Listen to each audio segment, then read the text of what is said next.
James Calloway sat in his luxurious penthouse, staring out at the glittering city skyline. His life looked perfect from the outside: a billion-dollar empire, a sleek sports car parked in the garage, and an apartment filled with expensive furniture. But inside, James felt empty. He often wondered if all the sacrifices he had made were worth it. Tonight, as usual, he was scrolling through his phone, trying to distract himself from the loneliness that gnawed at him. His fingers moved quickly over the screen, typing up instructions for his assistant about tomorrow's meetings. "I miss you," he wrote absent-mindedly, thinking about how much easier things used to be when someone cared enough to listen.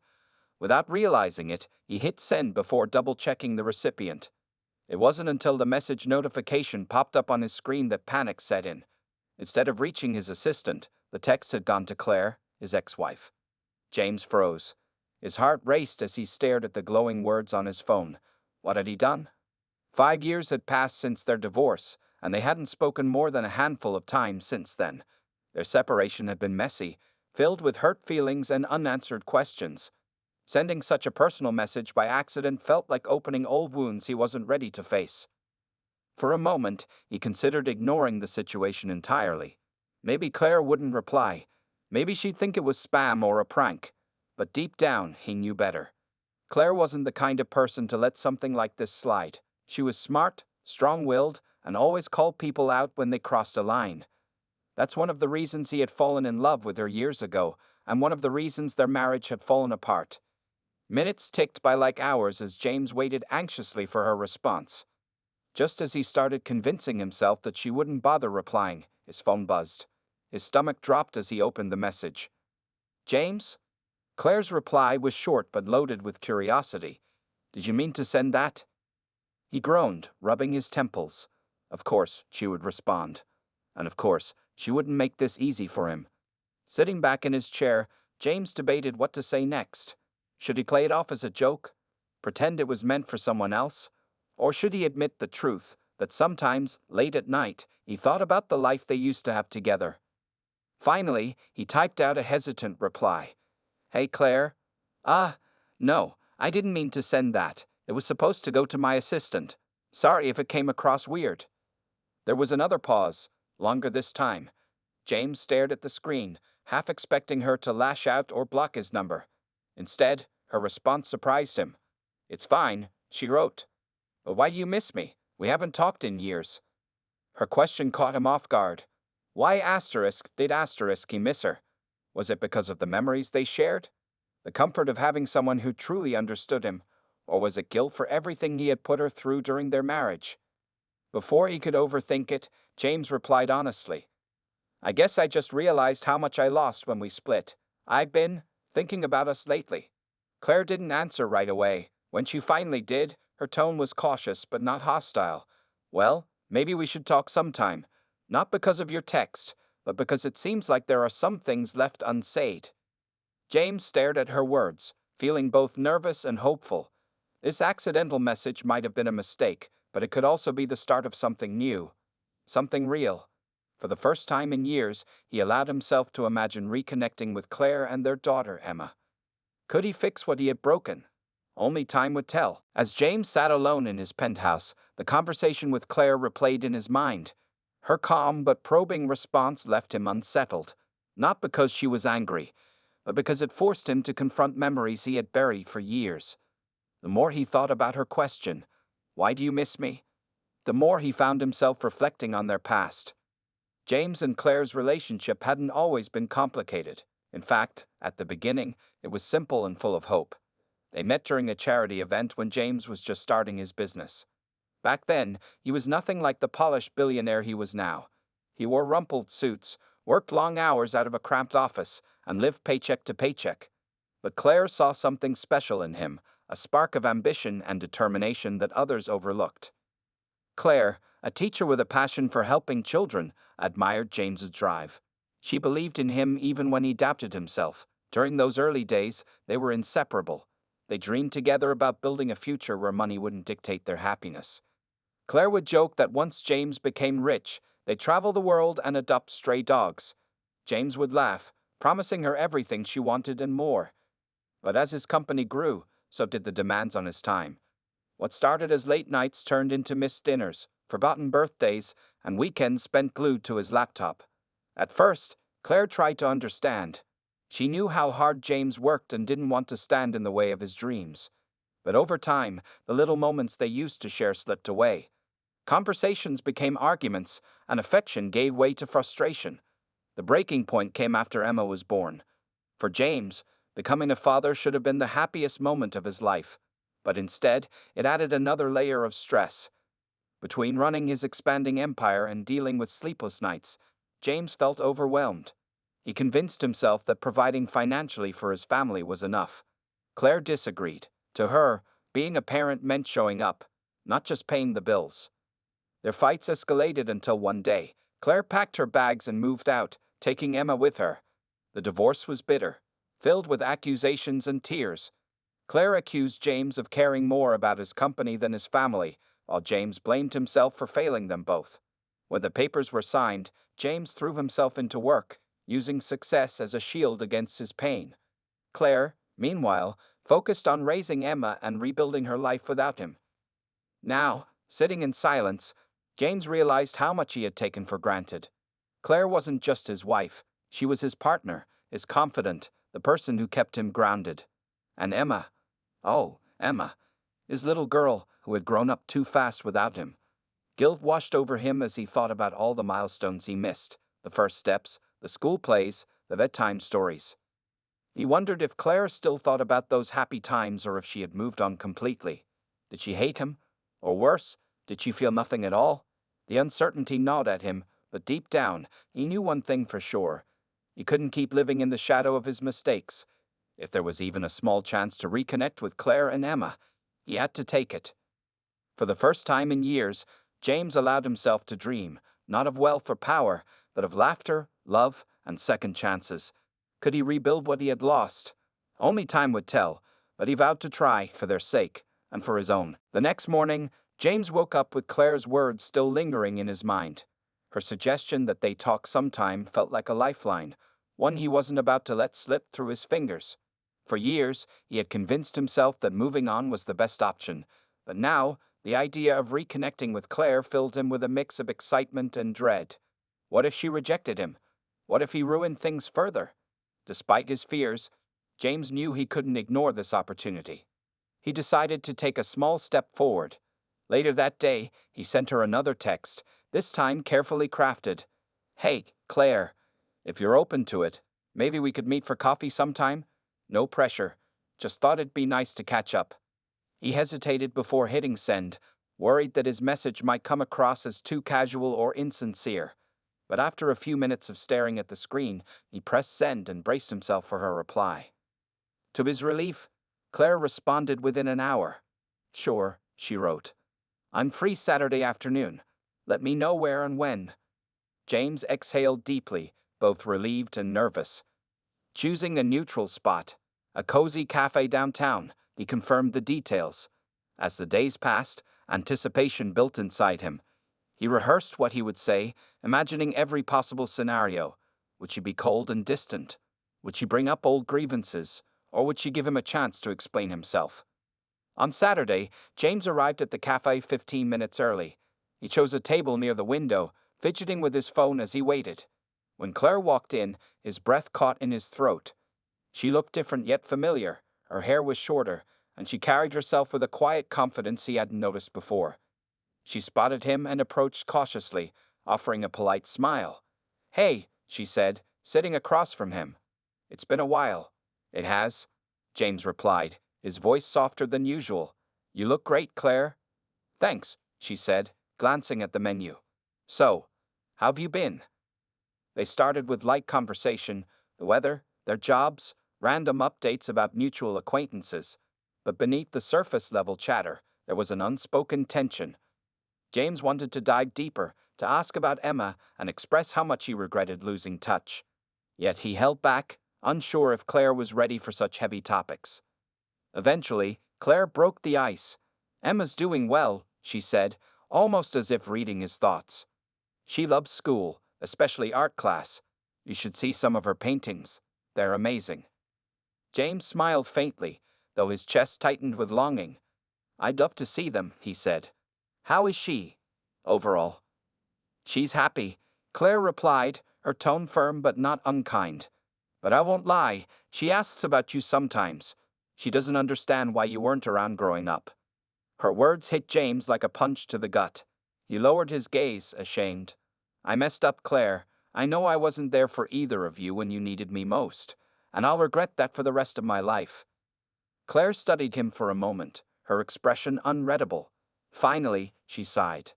"Look, James, I didn't agree to meet today to rehash the past.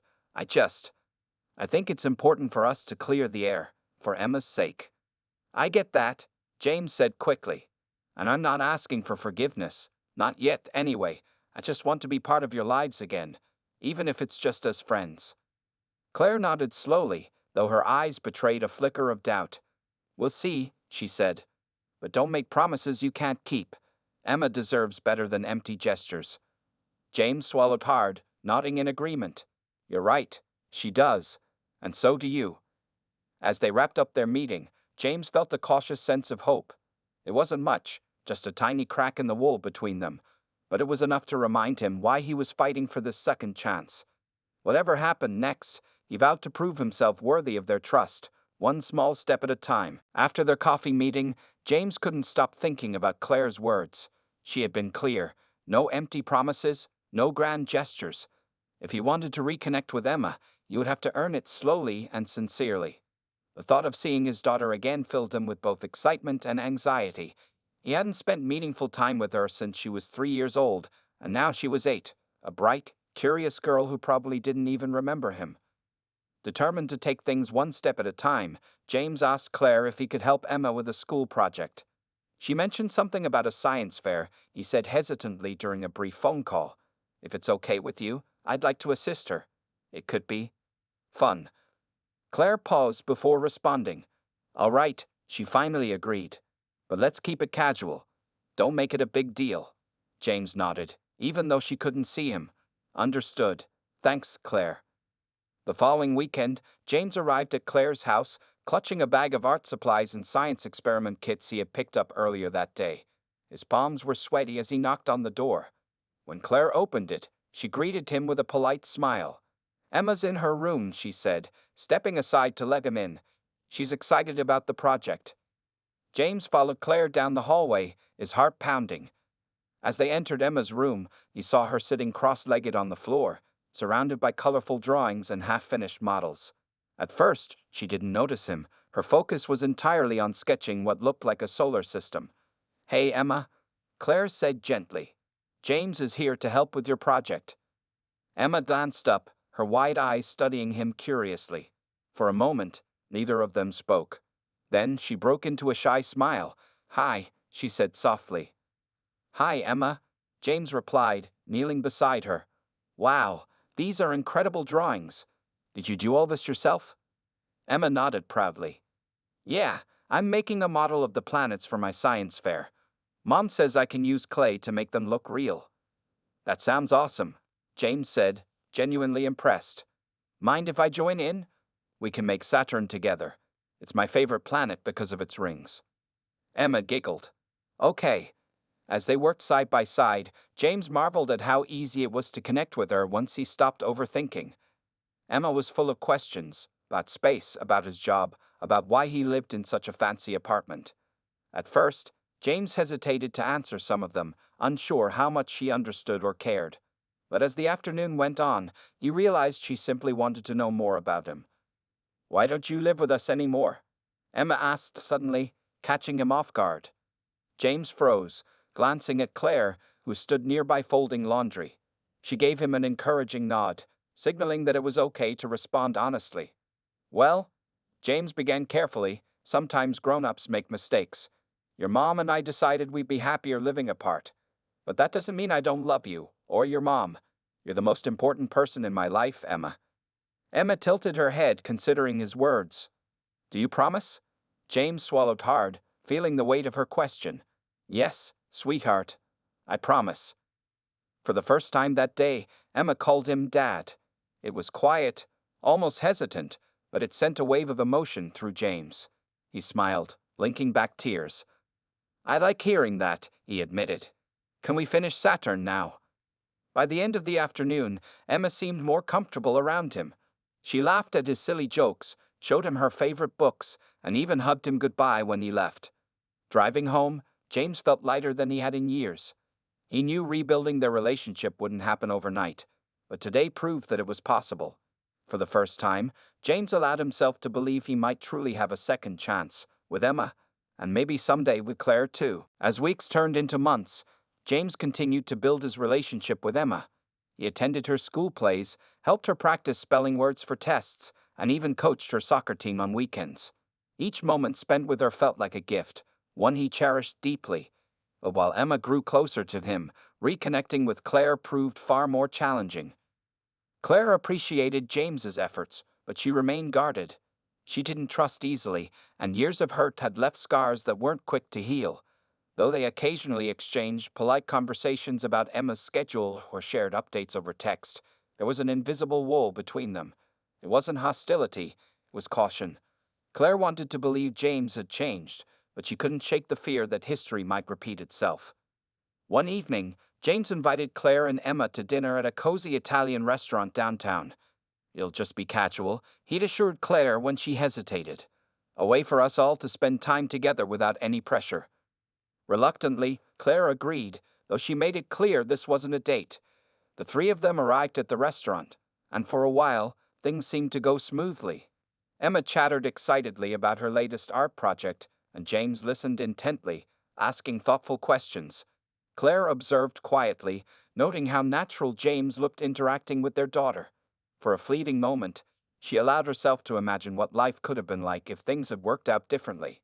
But then, halfway through dessert, tensions bubbled to the surface. Emma asked innocently, "Why did you and Dad get divorced?" The question hung heavy in the air. James froze, unsure how to respond, while Claire sighed deeply. "That's a complicated question, sweetheart," she said gently. "Sometimes people grow apart, and it becomes hard to live together. But you used to love each other, right?" Emma persisted, her big brown eyes filled with curiosity. "Yes, we did," Claire admitted softly, glancing at James. "But loving someone isn't always enough. Sometimes, people make choices that hurt each other, even when they don't mean to." James winced at her words, knowing they were directed as much at him as at their past. Taking a deep breath, he spoke up. "I made mistakes, Emma. Big ones. I wasn't there for your mom, or for you, when I should have been, and I'm so sorry for that." Emma frowned, looking between her parents. "Are you going to fix it?" Her innocent question struck a nerve. Before James could answer, Claire interjected firmly. "We're working on being better, Emma. That's all that matters right now." The conversation shifted after that, but the tension lingered. Back home later that night, Claire confronted James outside while Emma played indoors. "You can't keep making promises you aren't sure you can keep," she said sharply. "Emma needs stability, not false hope." "I'm not doing this for show, Claire," James replied earnestly. "I want to be part of your lives again, for real this time, but I know I have a lot to prove. I need you to give me a chance." Claire crossed her arms, her expression conflicted. "You say that now, but what happens when work gets busy again? When another deal demands your attention? Are you really ready to put us first?" James opened his mouth to respond but hesitated. The truth was, balancing his responsibilities wouldn't be easy. His business partners already grumbled about his reduced availability, warning him that neglecting expansion plans could cost him dearly. Yet, staring into Claire's wary eyes, he realized something important. Success without family wasn't worth it anymore. "I'll figure it out," he said finally, his voice steady. "Whatever it takes, I'll find a way to make this work for you, for Emma, and for me." Claire didn't reply immediately. Instead, she studied him carefully, searching for sincerity in his words. Finally, she nodded slightly. "All right, but remember, James, actions speak louder than words." As she walked back inside, James stood alone under the dim porch light, resolve settling in his chest. Rebuilding trust wouldn't happen overnight, but he was determined to show Claire and himself that he was capable of change. One step at a time, he vowed to become the man they deserved. James knew that earning Claire's trust would take more than grand declarations or expensive gifts. It required consistency, small, thoughtful actions that showed he was serious about being present in their lives. Determined to prove himself, James began making subtle but meaningful changes in how he interacted with Claire and Emma. One Saturday morning, Claire woke up to find James standing on her doorstep holding a toolbox. "I noticed your faucet has been leaking," he said with a sheepish smile. "Thought I'd fix it for you." Claire raised an eyebrow, surprised by his initiative. "You know how to fix a leaky faucet?" "Not really," James admitted with a chuckle. "But YouTube tutorials exist for a reason, right?" Emma giggled from behind her mother, clutching her stuffed bunny. "Dad's going to be a plumber now," she teased. "Well, we'll see if I survive this," James joked, stepping inside. As he worked on the faucet, Claire watched him quietly, noting the effort he put into something as simple as household chores. She had always handled repairs herself after the divorce, and seeing James take responsibility, even for such a small task, felt unexpectedly comforting. The next week, James volunteered to help at Emma's school during career day. Dressed casually in jeans and a button-up shirt, he stood before a group of curious third graders, explaining what it meant to run a business. But instead of boasting about his wealth or success, he focused on teamwork, problem-solving, and perseverance. "Building something big starts with taking care of the little things," he told them. "And sometimes, the most important jobs are the ones no one sees." Afterward, Emma beamed with pride as she introduced him to her classmates. "This is my dad," she said confidently. "He fixes faucets and runs a company." Small moments like these became routine. Whether it was reading bedtime stories to Emma, helping Claire carry groceries, or surprising her with coffee during busy mornings, James made sure to show up, not because he felt obligated, but because he genuinely wanted to. Slowly, Claire began to soften. While she still kept her guard up, there were glimpses of the warmth they once shared. She laughed at his jokes again, asked for his opinion on decisions, and even invited him over for dinner occasionally. Still, challenges remained. James's work commitments often tested his resolve. One evening, he canceled plans with Emma last minute because of an urgent meeting. When he arrived home late that night, guilt weighed heavily on him. He called Claire the next day to apologize. "I messed up," he admitted. "I promised Emma I'd be there, and I let her down." To his relief, Claire didn't lash out. Instead, she reminded him gently, "Being dependable isn't just about showing up when it's convenient. It's about following through, even when life gets hard." James took her words to heart. From then on, he started scheduling family time as non-negotiable appointments, turning down meetings and delegating tasks to ensure he stayed true to his word. His efforts didn't go unnoticed. Emma began calling him Dad regularly, and Claire found herself relying on him more often for advice, support, and companionship. One rainy afternoon, as they sat together in Claire's living room watching Emma play board games on the floor, James turned to Claire and said softly, "Thank you for giving me another chance. I know I don't deserve it, but I promise I won't waste it."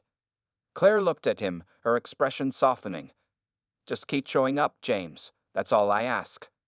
In that moment, James realized something profound. Love wasn't built on perfection, it was built on effort.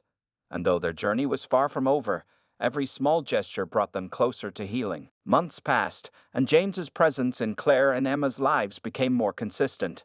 He attended parent-teacher conferences, cheered from the sidelines at Emma's soccer games, and even helped Claire bake cookies for a school fundraiser. Yet, despite their progress, unresolved tensions lingered beneath the surface. Both James and Claire knew that while they had made strides toward rebuilding their family dynamic, there were still wounds that needed addressing. One Friday evening, Claire invited James over for dinner to celebrate Emma's birthday. The apartment was decorated with colorful balloons and streamers, and the dining table was set with Emma's favorite foods: spaghetti, garlic bread, and chocolate cake. As they gathered around the table, laughter filled the room. Emma proudly showed off her handmade birthday card, which she had decorated with glitter and drawings of planets, a nod to their earlier project together. For a while, everything felt light and joyful, but as dessert was served, old emotions resurfaced. Emma, sensing the growing tension between her parents, asked innocently, "Are you guys friends now? Like, real friends?" Claire hesitated, glancing at James before answering carefully. "We're working on it, sweetheart." James leaned forward, his voice sincere. "I want us to be more than just okay, Emma. I want us to have a good relationship, me, you, and your mom." Emma smiled brightly, but Claire's expression tightened. Setting down her fork, she spoke firmly.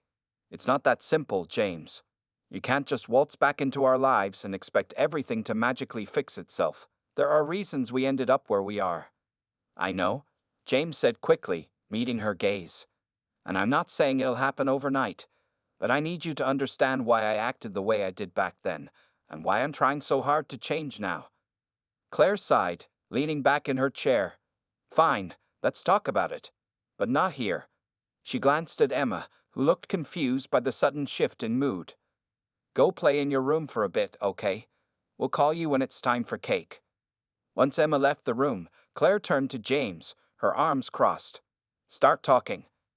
James took a deep breath, choosing his words carefully.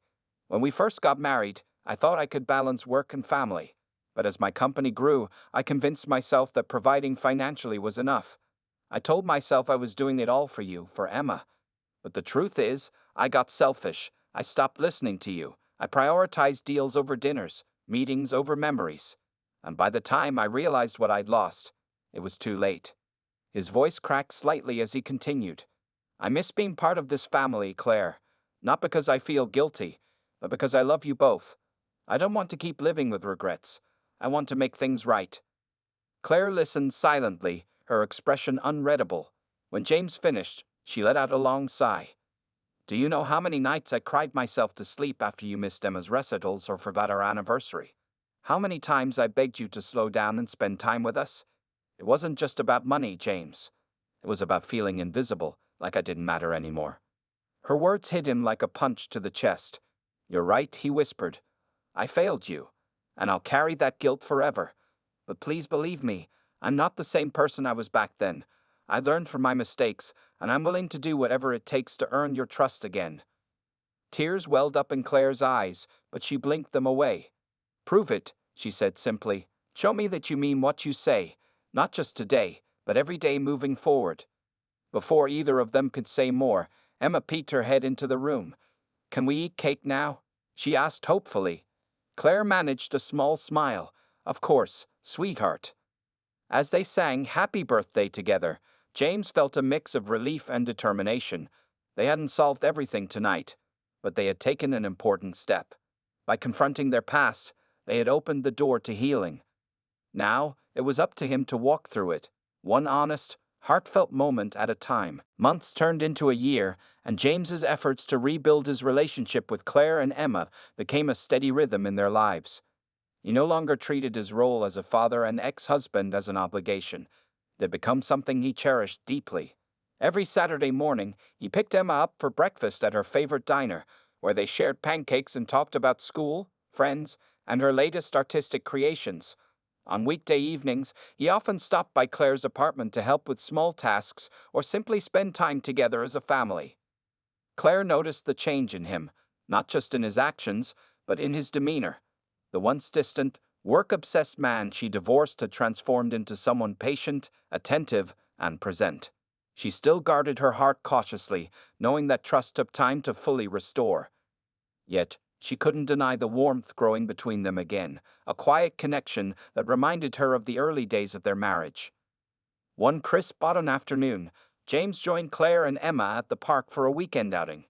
Leaves crunched underfoot as Emma ran ahead, chasing squirrels and laughing gleefully. James walked beside Claire, hands stuffed into his coat pockets, feeling content in a way he hadn't felt in years. For a moment, they stood side by side in silence, watching Emma play. "You've done well," Claire said softly, breaking the quiet. "She adores you." James smiled faintly, though his voice carried a hint of sadness. "I wish I'd been this person sooner, for both of you." Claire nodded thoughtfully. "We can't change the past, James, but what matters is how we move forward. You've shown me that you're committed to being part of our lives now. That means something." Her words lingered between them, unspoken emotions hanging in the air. James hesitated before speaking again. Do you think, maybe someday, we could try again? Not rushing anything, but starting fresh? Claire glanced at him, her expression unreadable for a moment. Then she sighed softly. I don't know, James. We've come so far, but rebuilding trust isn't easy. I need to be sure. Sure that you won't disappear when life gets hard again. I understand, James replied earnestly. And I won't rush you. All I ask is that you keep letting me prove myself, to you and to Emma. Claire didn't respond immediately. Instead, she watched as Emma waved excitedly from across the playground, her laughter echoing in the cool breeze. After a pause, she turned back to James. Let's take it one day at a time. No promises yet, but no shutting each other out either. It wasn't a declaration of love or reconciliation, but it was enough for James. He nodded, relief washing over him.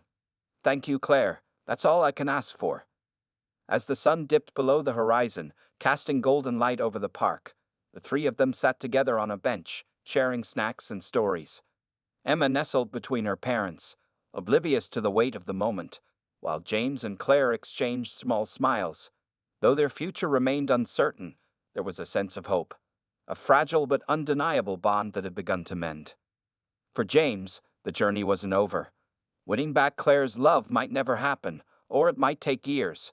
But for now, he was grateful for every shared laugh, every quiet conversation, every stolen glance. Family wasn't perfect. It was messy, complicated, and beautiful all at once. And for the first time in a long time, James felt like he truly belonged. As they packed up to leave, Emma grabbed James's hand and tugged gently. Dad, will you come to my art show next week? Of course, James said, squeezing her hand. Wouldn't miss it for the world.